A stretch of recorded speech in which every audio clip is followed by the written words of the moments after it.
Yo, what's up? It's your boy, the Caveman, back out with another reaction, another video. So, we're gonna take a look at The Dark Side of the Ring, Owen and Hart, Season 2, Episode 10. It's gonna be on Facebook. I don't see none stuff on YouTube, so I'm gonna play onto this. It's like 44 minutes long. And I can get your snacks and got my breakfast. So, it's highly requested from one of my coworkers at work. She told me I had to do a reaction to Owen Hart, see what's happening to him and how he passed away. So I'm gonna do it for her. So if you haven't seen this, let's see.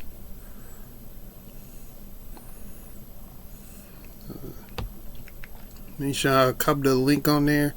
This will be on Facebook, so it's not gonna be on YouTube. So yeah, just bear with me. And if you're new, make sure you please comment, like, and subscribe to my channel. And without further ado, y'all, let's jump right into it. And hold on. Okay.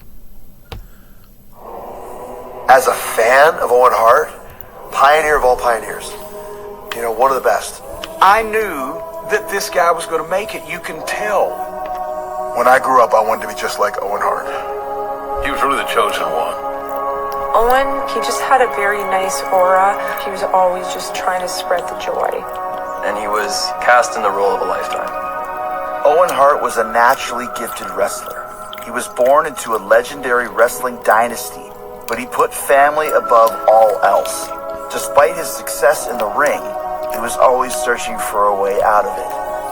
On May 23rd, 1999, during a live pay-per-view event, Owen Hart's hopes for a life after wrestling were tragically cut short. Ladies and gentlemen, when you're doing live television, a lot of things can happen, and sometimes they are not good. Is this really real? Then I remember hearing a gasp from the crowd. It was shocking. What do you mean Owen fell? He goes, Owen just fell. There was Owen. He was laying in the ring, face up. I just heard them screaming, saying it's not a fake, get a real EMT back here. If he fell, he's got to be dead. Owen Hart fell from the ceiling during an event in Kansas City. Someone doesn't just fall from the top of an arena. Something's wrong here. Her husband flew to Kansas City to go to work and never came home again. Mere days after Owen's death, his widow Martha vows to uncover what happened that night in Kansas City. There will be a day of reckoning, and this is my final promise to Owen.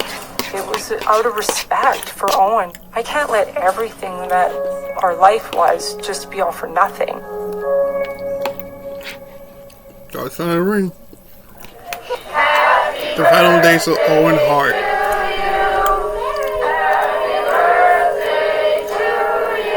From the earliest days of professional wrestling, it has been traditionally a family business. We are the greatest combined force the World Wrestling Federation. Few compared to the impact of the Hart family in Calgary, who has spawned generations of in-ring icons.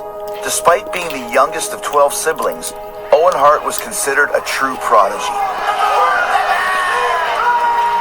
But with the circumstances surrounding his death, his legacy has become more complex. In this episode, his family comes together to share memories of the husband and father they lost all too soon. I don't think you can talk about pro wrestling history and not incorporate the Harts into that conversation very early. I'm Jim Ross, 2007 member of the WWE Hall of Fame, the NWA Hall of Fame, and the National Hall of Fame. And one of the athletes that I work with very closely is the late, great Owen Hart, one of the best. Stu Hart had a dozen kids, and all the boys became wrestlers, and all the girls grew up to marry wrestlers. So the extended Hart family was almost 20 people involved in the professional wrestling industry. I'm Jim Cornette. For almost 40 years, I've been a promoter, a matchmaker, announcer, manager, historian, all things related to professional wrestling, and I also managed Owen Hart. The Hart family was almost a dynasty in wrestling because of the respect that Stu Hart had as a promoter and the fact that when the boys got started becoming wrestlers, they were all good. And the Hart family, over a period of time, became one of the royal families of professional wrestling. It was like a nice Sopranos. They didn't kill anybody, but they stuck together and they helped each other. And everybody got a chance to pick the brass ring off the wrestling merry-go-round. All of his sons began to want to follow in his footsteps. Bret Hart was obviously the biggest star worldwide. Some of the other sons, Ross and Keith, were stars as well. And then the son-in-laws, Davey Boy Smith, the British Bulldog, Jim the Anvil Neidhart. So many of them got to be stars that at one point there was a Hart family member in half the territories of wrestling. Owen was the youngest brother to get involved in wrestling. But when he started, he was a prodigy instantly. Owen Hart, as a rookie, he was spectacular. His acrobatics were amazing. He could flip backwards off the ropes. He could land on his feet from every direction. I saw this guy doing all of these things I'd never seen before. Backflips off of a guy's back. He had blonde hair. He looked cool. It kind of looked like a bigger version of Johnny from The Karate Kid. I just thought, I want to do this. I want to do it with that guy. And I used to draw pictures of me and Owen Hart as the tag team champions in Stampede. I just really was influenced by him. You could tell Owen was a natural. You didn't have to teach him. He'd already picked it up by osmosis. I'm thinking within hours of him debuting, he's as good as anybody in the territory. You can see it. Just get him in the game. He's going to be a star. He was. Please, Owen, I'm going to cut the tape. Oh, hang on. Well, why don't you say something to the camera, you egomaniac? Hello there. I am Martha Hart. I'm a doctor for the University of Calgary and Alberta Children's Hospital. I'm the founder of the Owen Hart Foundation, and I'm a mom. That's my whole title. I started dating Owen when I was 15. For me, he was just very striking. You know, he had this blonde hair and really well built, and I thought he was a bit of a scrapper because, well, first of all, he was an amateur wrestler, but then as it turned out, you know, he's actually quite a gentle giant underneath. He was a really secure, grounded person. Even though he ended up being a very world-famous wrestler, he didn't feed off of that fame. He really wanted to have this very normal life. He wanted to have, you know, a normal job. He wanted the white picket fence. Hi, Owen. Hi, Martha. What you doing? Just walking with my boy, Owen, here. Owen was an amazing father. He loved being a dad. Hi, Owen. Hi. My childhood was phenomenal. I loved every second. I'm Owen Hart, and I am Owen Hart's son. My mom's love for my father was unexampled. They had a love that could only get stronger with time. I love trains. Trains are my favorite thing on earth, especially toy trains. Every year, a train show would come to Calgary, and I only wanted to go with Dad. And I remember he said he was going somewhere, like a big trip. But I think what he did was he actually rebooked it. That was him stiff-arming the show and saying, you know, kids come first. And this weekend I cannot miss, and this one's for my son. But I remember that when he was there, it was us there together, and Mom and Athena. Athena, you like that? Yeah. Him taking me to the zoo. That was like our thing. And I don't have very many memories, but that's like the one that's always stuck, and it's just, yeah. Owen's daughter, like, she really looked just like him. Like, split resemblance, bro. Lord, that's crazy. It makes me happy because the short time that we had together, that was my favorite. I went to school where my dad went to school, and so everyone always knew me as like the wrestler's daughter. Hey, Daddy wins. Who did he beat? Owen loved the wrestling business. He wasn't a lifer like some of the other guys. He wanted to save his money, devote it to his family, and get out at an early age. At the age of 23, Owen signs with the WWF, where his older brother Bret is quickly rising through the ranks as an up-and-coming star. I remember going to the Winnipeg Arena to see a WWF show, and this guy comes to the ring wearing, I knew what Stampede Wrestling tights looked like. They had lightning bolts on the side and 3 stars on the ass, except for he had a mask. I'm like, wow, I wonder if that guy looks like a Stampede Wrestling guy. Who is it? And then he did the bum flip, and I was like, that's Owen Hart. Owen had a great personality, but he didn't have a over-the-top personality that translated on television for the style of the WWF at the time. By 1993, the Blue Blazer persona is phased out, and Owen enters a storyline portraying Bret's jealous little brother looking to prove himself. Bret Hart, you're nothing but a selfish person. Your ego is too big. You only worry about yourself, Bret. Their feud builds towards a highly anticipated match at WrestleMania 10. There's a lot of great matches I would watch. One of them would definitely be in the Garden, WrestleMania 10, Owen and Bret. Because here's the deal. The two brothers from Calgary, two sides of Stu Hart, came into New York City, Madison Square Garden, the world's most famous arena, and stole the show. Bottom line. I think it was a testament to Bret that he went along with it, because it was really designed to help Owen. Owen wasn't over yet. He was getting there. He was en route. Bret was the star, arguably the biggest star that we had. So Bret doing this was really brotherly love. He helped his brother get recognized and get the spotlight on him. After his win at WrestleMania, Owen Hart comes into his own, achieving accolades beyond the shadow of his brother. But for Owen's family, his growing success means a more rigorous travel schedule.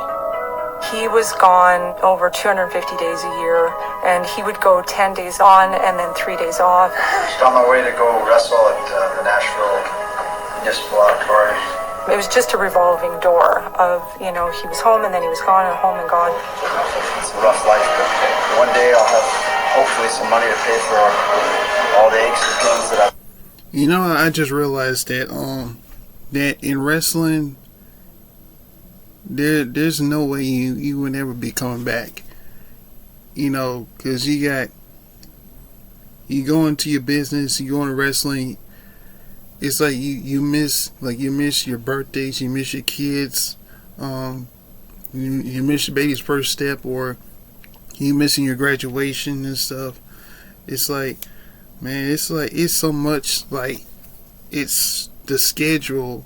It's like you had to keep going when you do being wrestler. You had to be in and near hotels, and so you do all that kind of stuff. It's crazy. I can enjoy myself at home with my wife and family.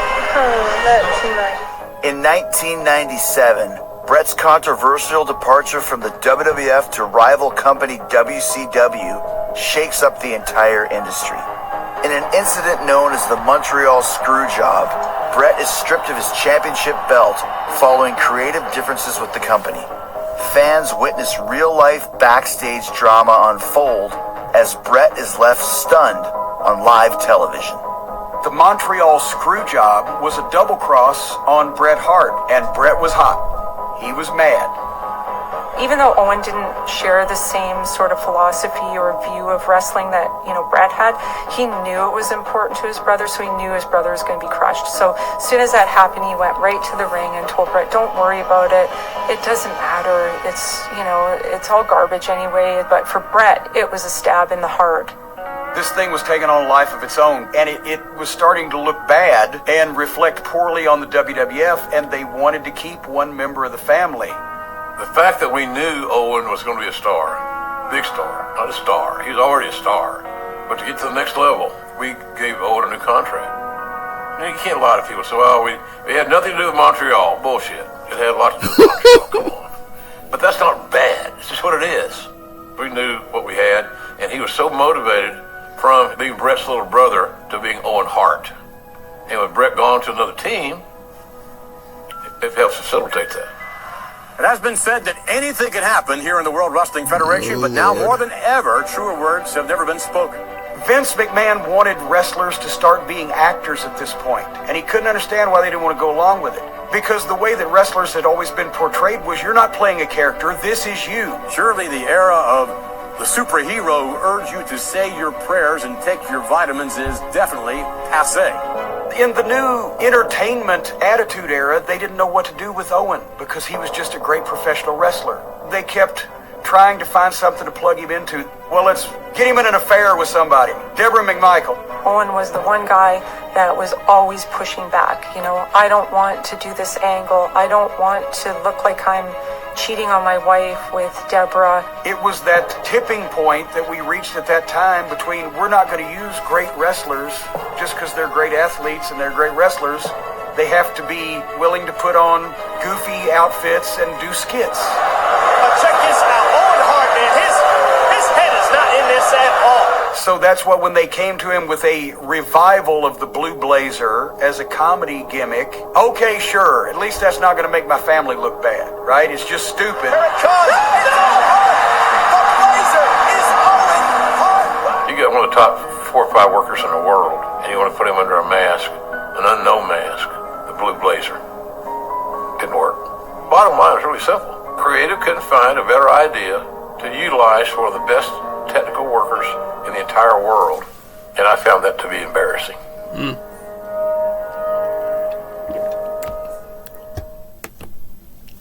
Alright, let me pause it right quick. Damn. Shout out to, good old JR Jim Ross. Him and Jerry the King Lawler is, if not one of the best commentators in WWF and WWE history, without question. Now, sure, you can put Michael Cole on, on there, but when it comes to like Monday Night Wars and WWF days, good old JR Jim Ross and Jerry the King Lawler is one of the best commentators ever, without question. Yeah, man. So far, Owen Hart, he's really good. Because I watched some of his matches up in WWF. I watched some of them on Netflix. I mean, he's really talented. Him and Bret Hart are really good, talented wrestlers. And fun fact on Natalia, who is Bret Hart's niece, she's the father of. Hold on, right quick. All right, one second. All right, I found it. It said Natalia's father is Jim Neidhart. So Jim Neidhart is Owen's and Brett's family right there. So yeah, it was good, man. So let's go and continue to this, and we'll see what's happening next. In 1998, the WWF reprises the Blue Blazer character, a campy superhero gimmick Owen Hart portrayed a decade earlier. Take your vitamins, say your prayers, and drink your milk. They were also trying to spoof Sting, who was a wrestler in the WCW, and he would come down, descend into the ring. And so I think they were competing with WCW, and that was one way that they could almost make fun of them too, in a sense. He's stuck! The idiot is stuck in the harness! Company that had rigged Owen was a top rigging company that had rigged Elton John, the Rolling Stones. They also had worked for Disney and MGM in Las Vegas, so they were really renowned. Owen didn't have control over any of the stunt. He was locked in with what they call a locking carabiner, which they feel is the only safe apparatus to use if you're doing these types of descent. They can't get out of the harness! This is nonsense! 6 months later, the aerial descent of the Blue Blazer is revisited for an upcoming pay-per-view event called Over the Edge. Owen was on his way home. He was just flying in, and I was literally just walking out the door to go pick him up from the airport when I got a call from someone that worked at the WWF, and they said, well, we need to get his measurements for a vest because we're doing this drop-in this weekend in Kansas City, and we need to get his measurements ASAP. And I remembered thinking, you just had him. He was just with you guys. Why didn't you get it? And I asked her that, and then she said, well, we just decided, we just wrote it in. So I actually asked on the phone about, who'd be rigging him. And the girl on the phone said, oh, don't worry. We have the top riggers from LA coming in. So don't worry about that. Yeah, it's totally safe. He never questioned ever his safety because he assumed that this billion-dollar company was certainly going to make sure that they hired the best in the business, which they did not. Life on the road is never ending for Owen and his family. And on May 22nd, 1999, he travels to Kansas City for Over the Edge. It was Saturday when he left. He was rushing out the door, just embarking on another long 10-day journey away from home. He decided that he was going to take Oj to the airport and he'd pick up my mom. She'd drive Oj back to the house. It wasn't very common where I would take Dad to the airport, but this occasion was different. And the last thing he said to me was like, you look after your mom, you take care of your mom, you take care of your sister. And then he was walking in with his bag over his shoulder into the airport. I wasn't sure what that meant. I honestly didn't think anything of it. It just seemed like something you'd say when you were saying goodbye. My name is Jimmy Corderas, and I am a former referee with the WWF/WWE. We got there, we set up the ring, we got our match assignments, which was Blue Blazer, Owen versus the Godfather. They happened to be together at ringside, and I went over and got with them, got the finish to the match, and that was basically it. It was business as usual. I am the Godfather, WWE Hall of Fame. Godfather. I remember hanging out with Owen that day. Hold on, right quick. The Godfather. Shout out to the fade, to the whole tray. If we got some little fine women out there, let me say, pimpin' ain't easy.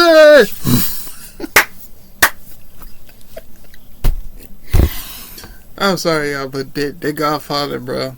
He's one of the greats, bro. Yeah. Long live the Godfather, bro. We talked about the match. We talked about the finish.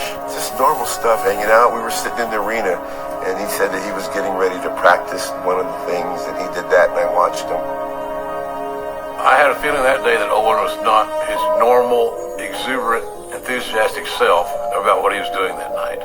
And I remember saying something about, better you than me. I don't like heights. He said, I don't either. I think that he was a little concerned, and look, he's the one that's got to do it. There's nobody can do it for him. So there's no stunt double. Just a couple little things he said, and maybe more specifically what he didn't say, led me to believe that he's not totally down with this thing. We'll be right back with more Dark Side of the Week. On May 23rd, 1999, Over the Edge takes place at Kemper Arena in Kansas City, Missouri. The event plays to a sold-out crowd and airs live to hundreds of thousands at home. In preparation for his dramatic entrance, Owen Hart makes his way to the top of the arena. That night, myself and Mark Henry worked Kane and X-Pac for the tag titles in the first match. And I believe Owen was like the third or fourth match. I remember talking to Kane and X-Pac and seeing Owen walk by. This was before our match. From the rafters, Owen changes into his blue blazer costume, and the rigging crew readies him for his descent. We were clearing out the ring. I had my left hand on the top rope, and I was kicking debris out of the ring, and I was moving towards the corner. At that time, there was a promo playing on the screen of the Blue Blazer. Ooh, the Godfather. Just saying his name makes my blue blood boil. Hanging in the air over 80 feet above the ring, he waits for his cue. And then here comes the time for the entrances, and I'm looking at my monitor, looking at my paper, and all of a sudden Lawler gives me the elbow. I looked up, and I just caught Owen come into my line of vision. A blur. Poof. And I thought I heard screaming, and then I felt something brush against the side of my head and my shoulder, and at the same time, the top rope that I was holding pulled out of my hand and came back and jammed my fingers. And I'm thinking in my head, what the heck was that? And when I turned and looked, there was Owen. He was laying in the ring, face up, and I just started screaming for help. I thought he hit the turnbuckle or the ring post. because it really sounded sick. That's when, things kind of went sideways. The Blue Blazer, as we know, as Owen Hart, was going to make a very spectacular superhero-like entrance from the rafters, and something went terribly wrong here. I was watching the pay-per-view, as I did at the time, and then they go to Jim Ross and Jerry Lawler saying that Owen Hart has had a bad fall, or whatever they said, and we'll keep you posted. I'm like, what? What do you mean? And they're not showing the ring. They're just panning crowd. What's going on here? I said, something's wrong. I was at the gorilla station behind the curtain, and somebody said, Owen fell. Owen just fell. And I went, Owen fell? What? He goes, Owen just fell. I kept getting these alerts in my headset. We need another update, but I'm not getting any updatable material. And JR's, filling time on live television while the guy's laying there in the ring dying.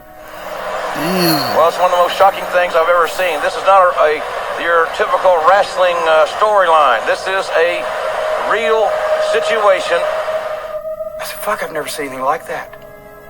Not on any wrestling program, not on any television program. It's never happened before. It was Jerry Lawler who came back. He came through the curtain, and Jerry was as white as a ghost. And his exact words were, I think he's dead. And we're like, who? And he was like, Owen. And then it was just like, Jerry Lawler back joining me here. King, I was just reiterating the fans, this is not a part of the show. We're here to entertain and have fun, but this is neither. No, it doesn't look good at all. I knew something was wrong because Lawler, his face just became ashen white. Like he'd just seen death. Damn. And they wheeled Owen past us to go to the ambulance, and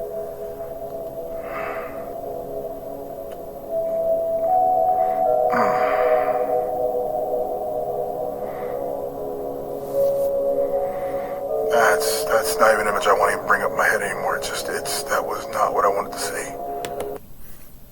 This is sad, bro. Damn. That's crazy. And you know what's kind of crazy and shit? Vince McMahon, the owner of the WWF at the time, he let it continue to do Over the Edge pay-per-view. And you got a whole lot of crowd just like I feel like he should really stop the show, and give all the money back to the the crowd, but Vince was like, no, we gotta keep going.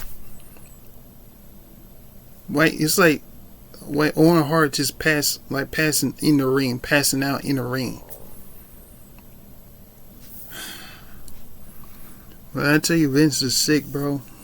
I don't know what his mind is, at the time, but he's just real sick. When they wheeled him through the curtain and they put him in the ambulance, I remember just being in shock. When they did wheel him back, he was like blue. And I remember that. And I remember crying too. They didn't want to stop the show, so Jeff Jarrett, who was real close with Owen, did a promo, and he was in tears. Owen Hart, I'm praying for you, buddy. In the chaos, Kevin Dunn, the executive producer, thought that I had been told that what the deal was. And I said, Kevin, nobody's told us anything. What is the update? And he said, he's dead. And you're back in 10, 9. And I have the unfortunate responsibility to let everyone know that Owen Hart has died. Owen Hart has tragically died from that accident here tonight. On camera that people saw was the result of 10 seconds of preparation. Didn't know what to say. And it wasn't a storyline. I got very numb after that night. My hands were shaking. My stomach was hurting. I was damn, man. That was fucked up, bro. And they went on with the show. When Owen was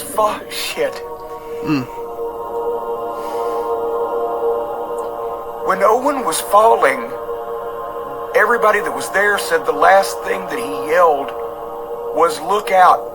A guy's fallen from 100 feet and he knows he's done. And the last thing he's thinking is, look out, I don't want to hurt you." You know, it was fucking foolish. It was unnecessary. It didn't need to happen. Damn, man. During a live pay-per-view event, Owen Hart was set to make a dramatic entrance from the rafters of Kemper Arena when something would go terribly wrong. The phone rang and it said unknown caller, which was always like kind of code for like that's Owen on the road. And so then I picked it up in a hurry and I was like, "Hello?" And then, I heard this voice like Martha and I said, "Owen." And then he said, "No, this isn't Owen. This is Vince McMahon." Owen is such a prankster. And I'm like, "Oh, Owen." And he's like, "No, it's Vince McMahon." And then he said, "I'm calling you because, I have to tell you that Owen's had a fall." "Well, what do you mean? Like, how far did he fall? What's wrong with him? Is he conscious?" And then he was like, I don't know. "Well, I need to talk to somebody who's got some answers." And so then he said, "Well, someone will be calling you right away." Then the next call that I got was from the doctor from the Truman Medical Center. So the doctor,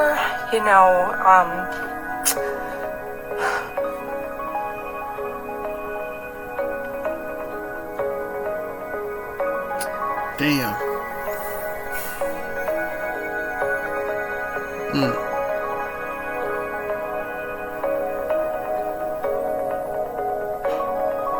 So the doctor, he said, "Are you home alone?" And I said, "Yes." And he said, "Well, we should really fly you down to get this kind of news." And, he was kind of going through all of these details. And then I said to him, "Doctor, could you just get to the end and just tell me what the end result is?" And he said, I tried. I did everything I could to save his life, but I couldn't." And he said, "I'm so sorry, but your husband has died." And then I just doubled over and I just screamed, "No, no, no." But, of course, all the no's in the world weren't going to change anything. Whose belt is that, Owen? Dad's. Dad's. And what is it? What kind of belt? Champion belt. Champion belt. World Tag Team Champion. My memory of May 23rd begins in my basement of my house. I was with my one neighbor and they said my mom was crying, and really crying. And I was like, "Well, what is my mom crying about?" And she said, "I don't know why your mom's crying, but she's crying a lot." I went upstairs and I opened the door and I walked through the foyer into the kitchen, and there my mom was screaming, "What am I going to do?" And I really did not have any conclusions drawn about why she was so hysterically sad. And I just remembered, it was just such a moment of truth where I just, saw so clearly, there were just two paths in front of me. One total destruction and one of, reconstruction, and I was like, I can't let this destroy everything that we worked for and let everything fall apart. All I could think of were Oj and Athena, because I was like, their whole lives are going to be different now. And all they have is me. That's it. They're 3 and 7 years old. So I need to make sure that, somehow I survive for them. Then Mom has to take me upstairs because it's bedtime. And we sit at the foot of the bed on the side. Nobody prepares for this. But she did it. And she said, "Your dad's dead." She said, "He's died. He fell. And he died, but he didn't feel any pain." That memory has played in my mind millions of times. I remember that night, all three of us slept in the same bed, and I just looked at the roof. I just looked at the roof. And I tried not to hear my mom sniffling. I don't think either of us slept that night. Martha and her family begin to make final preparations as Owen's body is transported to Calgary. I remember the funeral director saying, are you ready? Are you ready? And I said, yep, I'm ready. As soon as he opened the door, I just remembered being absolutely horrified by what Owen looked like. I screamed so loud and I tried to run away. And Brett just bear hugged me, and then we just sort of did this weird little inch dance towards the casket. And then, I just took it all in, and then I was comforted by his hair, because his hair was the same. And then I just thought, oh, you know what, the person that I loved in life, I loved in death too. And then I just wasn't afraid anymore. On May 31st, 1999, Owen Hart is laid to rest. Owen Hart, known as the Blue Blazer in the ring, was killed last week when a stunt went horribly wrong at a match in Missouri. Taking part in a tearful farewell were the sports superstars, politicians, and a huge crowd of fans. We were riding in the funeral procession, and there were Canadians pulled off on the side of the road, letting us pass, like Owen was a head of state. It was amazing to see how revered he was in that town, in that country, and in our business. There were so many people that came to the service, and we didn't have room for everybody inside, but there were over 1,000 people outside of the funeral home just to listen. We broadcast it, we piped it out through speakers. I'm a very forgiving person, and I'm not bitter or angry. But there will be a day of reckoning, and this is my final promise to Owen. When you live in a world of make-believe and something so real happens, you want to hammer that home. Although I didn't know exactly what had happened yet, that I was going to get to the bottom of it and that I would have my day of reckoning. Wow. After Owen Hart's funeral, his widow Martha travels to Kansas City to try and piece together the events surrounding her husband's death. I saw my mom transform into a completely different person, but she became a fighter. That means I have to go to Kansas City. I have to see the arena that he plummeted in. We actually went up on the catwalk. She needed to see it firsthand. She needed to, as hard as it was, to know. And she had to go and take us so that we would never have to wonder, and that we would never grow older thinking, if only I'd known. I really didn't want to leave any stone unturned, so I consciously chose to go on that catwalk and to walk to the exact spot where he fell. From my understanding, Owen had to make his way down that little catwalk to get to the point where he needed to be. We walked right to the spot, literally right at the top of the arena. And when I looked over that cliff, into the abyss down below, I saw distance between where we were and the ground, and knowing that he went out there. I can't even imagine the fear that he would have been feeling in those final minutes, those seconds, but still not forfeiting the opportunity to bring us the life that we had. So, ultimate sacrifice. It was, very disheartening for me to know that that's the last things that he saw, and how hopeless that feeling would have been to know that there was nothing you could do. Your life was over and you knew it. I have all these nagging suspicions that, Owen was the most cautious person I'd ever known. He'd never take, any sort of uncalculated risk. And how did this happen? There must be negligence. Someone doesn't just fall from the top of an arena and die and something went wrong. Something's wrong here. And so, what evidence did the Kansas City police show you? They brought everything in and they put it all out on a table, and then we kind of went through everything slowly, and that's the first time that I saw the clip. This is some of the legal documents, and this is actually the clip that held Owen. This is the actual clip. It's a clip meant for the sole use of sailboats, and how it's designed is it's designed to release on load. So when you have a load on it, and then when you just click it, then it just opens. It opens immediately because the design is to let the mast down on a sailboat. It's this quick release right here, 6 pounds of pressure to release it like that. Damn. That's it. This is what was holding him. This little thing right there. That's it. When I first saw the clip, the very first time, I gasped and I was so upset. It was just appalling. We looked at statements to really piece together what we felt Owen's last day was like. Just hours before the Over the Edge pay-per-view event, Owen was approached by the riggers to rehearse the stunt.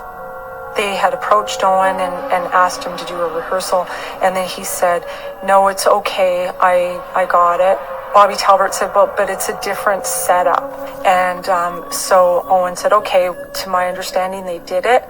I don't know to this day if they did it with the quick snap shackle or the locking carabiner. I have a sense that it was the locking carabiner because he didn't release himself." The way Owen had been rigged previously, they felt looked a bit clumsy, a bit sloppy, and what they wanted was this like quick release. Like as soon as you hit the ground, you just unrelease and you're ready to go immediately. And so that's what they wanted. It was to save like 2 seconds of the setup. Bobby Talbert should have never been in charge of rigging anybody. He had no experience. Do you remember what you came to learn were the riggers' final instructions to Owen? They said, as long as you don't pull this cord, you'll be okay. And he never pulled the cord. After I'd gathered enough information about what had happened, I was so firm in my belief that there was absolute negligence involved, hand over fist. Everything was pointing in that direction. With my full authority, my legal counsel filed a wrongful death lawsuit against WWF, Vince McMahon, and all others I believe are responsible for my husband's death. I was suing Vince in Kansas City, and he wanted the case moved to Connecticut because in Connecticut, there are no punitive damages awarded.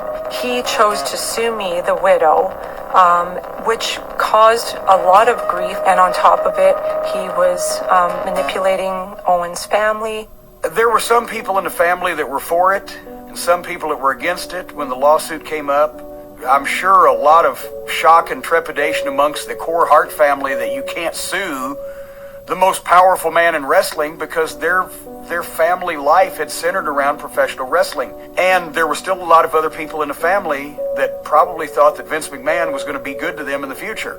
The Hart family, they were not supportive of my lawsuit against WWF. Some members were silent, and then other ones actively worked against me, stealing my legal documents, giving them to the defense. So they basically had our playbook. So that was very heartbreaking for me, because I said to them, you don't have to support me, but please just don't work against me. Well, it would appear that there were no precautionary measures taken. Why not? First of all, I resent your tone. I resent sarcasm. Again, No, I resent your tone, lady, okay? Why This was a tragic accident. Her fight for justice was an uphill battle, to say the least, a real David and Goliath story. I do think that the measurable neglect that had to go into something so catastrophic cannot be overlooked. This tragedy is the magnitude at which it's at, is because it was completely preventable. This was a guy who was 240 pounds. There could have been a rigging team that knew what they were doing, and they didn't because it was more expensive. Damn. That is just sad, bro. So, Martha, Owen's wife, had to sue Vince McMahon about what caused the situation about this rope thing that Owen trying to hang. But from what I can tell, this part of the story is like he did not hold the cord. I think somebody, I don't know, somebody, it was the hook thing just got coming off and it instantly fell. And man, damn, that's just sad.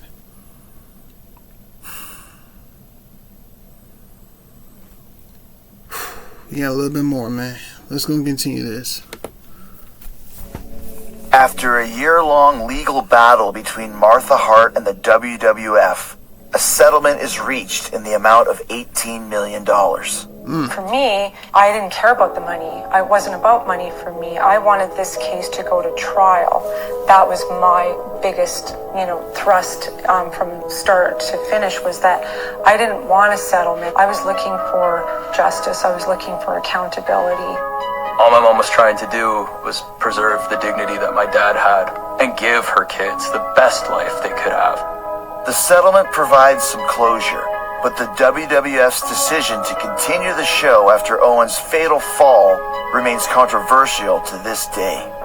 How did this happen? He didn't commit suicide. Was there foul play? Was it an accident? We don't know, so leave everything the way it is till we figure this out. No, we'll just go ahead and have 4 or 5 more matches. That they didn't stop Kansas City was bullshit. The fact that Vince just discarded Owen like he was a piece of garbage and scraped his dead body off the mat and sent wrestlers out to wrestle on a ring where Owen's blood was, and it even had broken some of the boards, Owen's fall, so there was a dip in the ring and they could feel where he fell. The police should have stopped the show and they should have investigated immediately. This was a potential crime scene. There's been a death here, and we can't just let the show go on. There's nothing that I've ever experienced that compares to Owen Hart's death and having to live with it every day since. It was the worst moment of my wrestling career.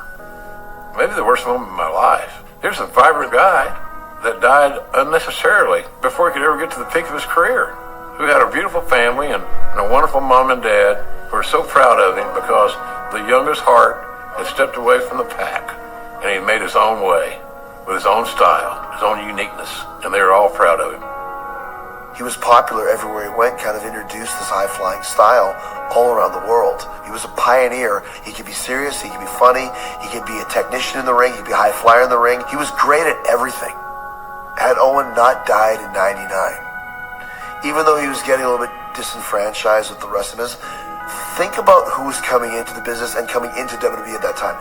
In less than a year, Guerrero was there, Malenko was there, Edge, Christian, Kurt Angle. Owen would have had a huge career resurgence because I don't think anybody could keep up with him in the WWE in 1999. We'll never know how great he could have been, because he's just approaching that place when he fell from the skies in Kansas City. If a guy like me's in the Hall of Fame, there's no damn way that Owen Hart should be in 10. Owen Hart should be in every wrestling Hall of Fame there is because of his talent and because he belonged there.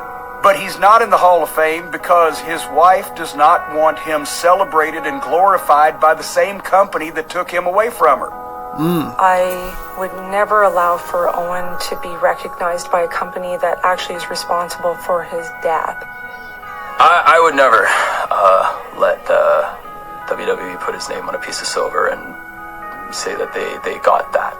We have built a foundation that helps put people in homes, that helps single moms like my mom was, that let kids go to school. This is all done in his namesake. This is all got Owen Hart written all over it. This is how communities, this is how people, society remembers him. And that's how we want it to be done. Yeah, he was a wrestler, but other than that, he was bigger than that. That was just part of what he was. Well, I wish everyone a Merry Christmas, and we're very grateful that we are as fortunate as we have everything that we could ever ask for, and most importantly, our health and our happiness together. I feel like if my dad had never been in wrestling, he'd still be here. And so I've always blamed wrestling for not everything that's happened. It's just all wrestling's fault. If it never would have caught his eye, he would have done something else, and then we would have all been together. And when I think of him, I just think happy trails. And I would have really liked to have had you around. Merry Christmas, Oj. Merry Christmas, Dad. It would have been a lot of fun. It was fun. Thanks for that.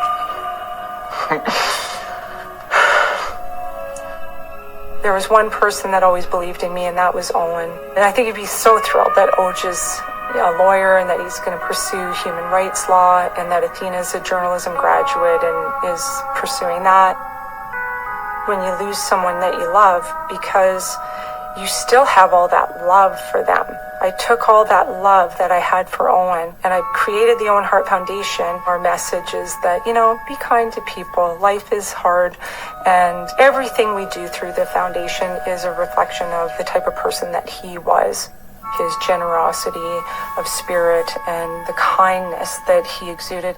So I think he would be, clapping and applauding me up there in heaven and saying, well done, you.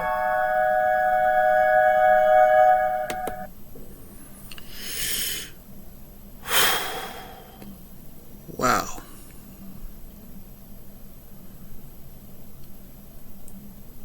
Wow.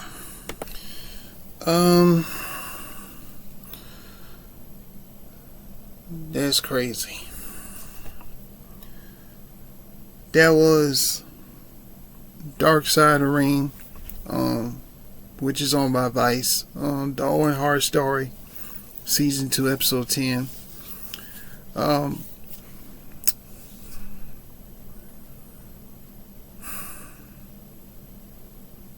Damn, I kind of felt sad, man. It's very powerful and very emotional, and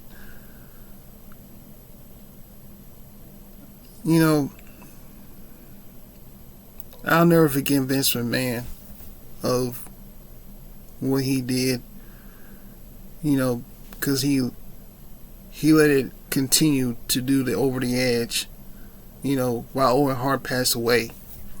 It's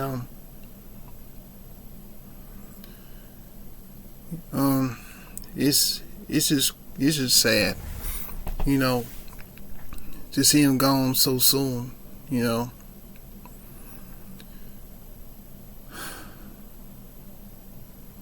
Hope I got a life lesson from this, and if you want to see the video, the Dark Side of the Ring, I'll put a link on the description on YouTube, which is going to be on Facebook. That's my reaction. Yeah. This your boy LaCaven. I'll see you on my next reaction, man. Peace.